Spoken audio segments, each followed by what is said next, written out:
Hey crafty friends, it's Joy here for Honeybee Stamps, and today I created 3 cards using the Lovely Layers Boho Leaves dies. You guys, I love these so much. They're so beautiful, and we're going to do some distress mica stains on our leaves. So I have my little tiny splatter box here with a paper towel inside, and I'm just going to start spritzing to get some color. So this I think this looks like a maple leaf, if I'm correct, but I am using Tart Cranberry and Flickering Candle, and I am really going to soak this. I really want a good coverage of it.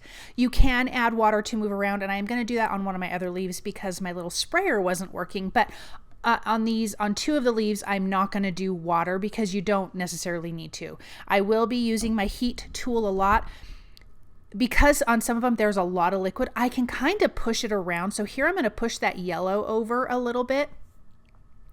And then, of course, I can dry it to really get a good look. It's not completely dry, but I put that aside. Then I am using Holly Branch, and I have to spray it because I don't remember. Oh, this is the orange. This is Jack-o'-lantern, and my sprayer wasn't working. I'm like, no. So I just opened it up and poured a little bit out onto it, and then I'm going to use a little bit of water to get it moving around. Normally I would just spray it a lot like the first one, but adding the water totally works. Again, this is a distress product from Tim Holtz, so it's beautiful. But aren't these leaves gorgeous? They're such a fantastic size. And then we're going to add the little boho part to it here in just a little bit. So pretty. So creating these gorgeous fall leaves. This was so much fun, you guys. I did not want to stop doing it. Okay, my third leaf, I shouldn't have done this color. This was the Crooked Broomstick, so it's kind of a brown, and then I am using Hocus Pocus, which is purple.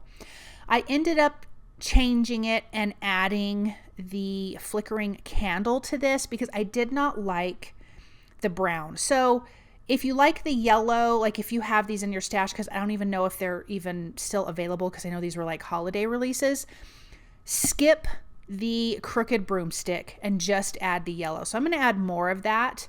I did use my heat tool to dry in between. It still came out beautiful. I think it would have been a little bit brighter if the Crooked Broomstick wasn't down first.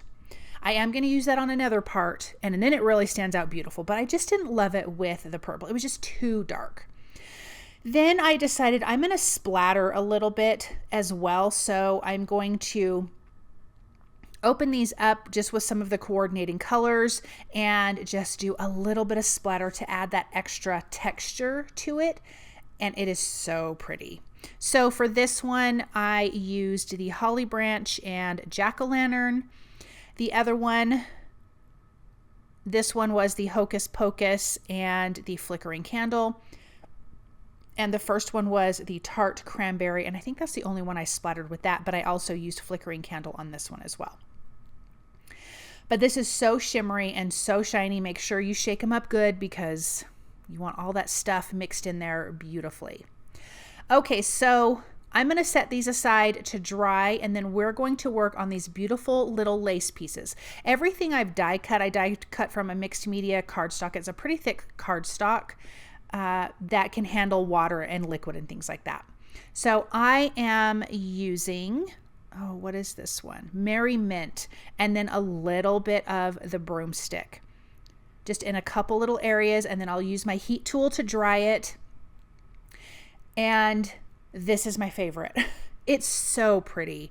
It's such a pretty teal. It's almost like a patinaed look, which really is what I wanted for these pieces. So we have 4 pieces total. I'm going to do them all exactly the same, spraying them with the Merry Mint Distress Mica Stains, and then a little bit of the Crooked Broomstick Mica Stain.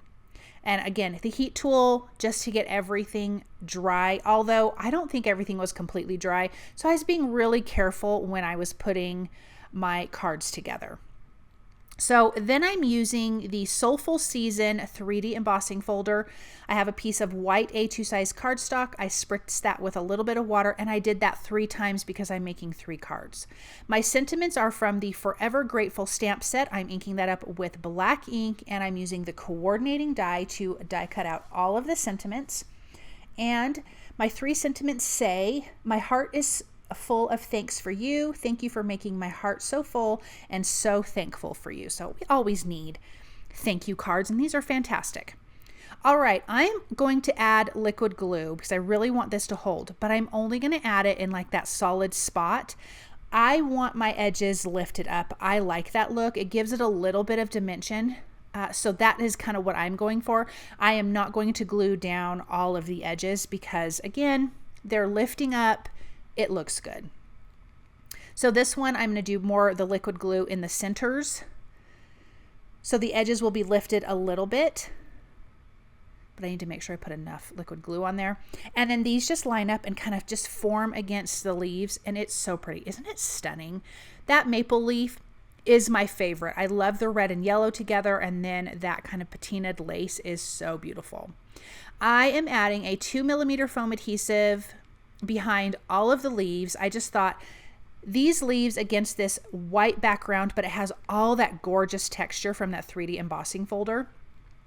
And then the leaves are the focal point. Right in the center of it is so striking and stunning. They just pop so beautifully off of this white background. And I think these are worth being the centerpiece, not just because of the size and shape, but because they're so beautiful. So I'm going to put them at different angles because that's how I like to do things. And I could just make these all day, you guys. I just think that what a quick way. I got a little bit of ink, so I'm using my eraser, but what a quick way to make a ton of cards, because spraying them doesn't take that long. And you could just totally, it's so relaxing, and you could just do it all day and then just make a ton of cards. Okay, let's add some foam adhesive behind our sentiments, and we can pop these guys in place. These will also be adhered to a white A2 size card base. And once I have these sentiments in place, we can take a look at these up close, really, so you guys can see the shimmer and shine on these. They are just so pretty. And that the lace and the leaves are just stunning. Look at that. Isn't that gorgeous? I love these die cuts. When I saw them, when I got my package from Honeybee, I was like, ooh, these are so pretty. I can't wait to use them. So much fun. And here is my favorite. I think it turned out stunning. Okay, guys, thank you so much for stopping by and watching. I hope that you enjoyed this project. I hope you feel inspired by these 3 cards. Thank you again for watching, and I hope you guys have a really amazing day. I'll be back next week with another video. Bye.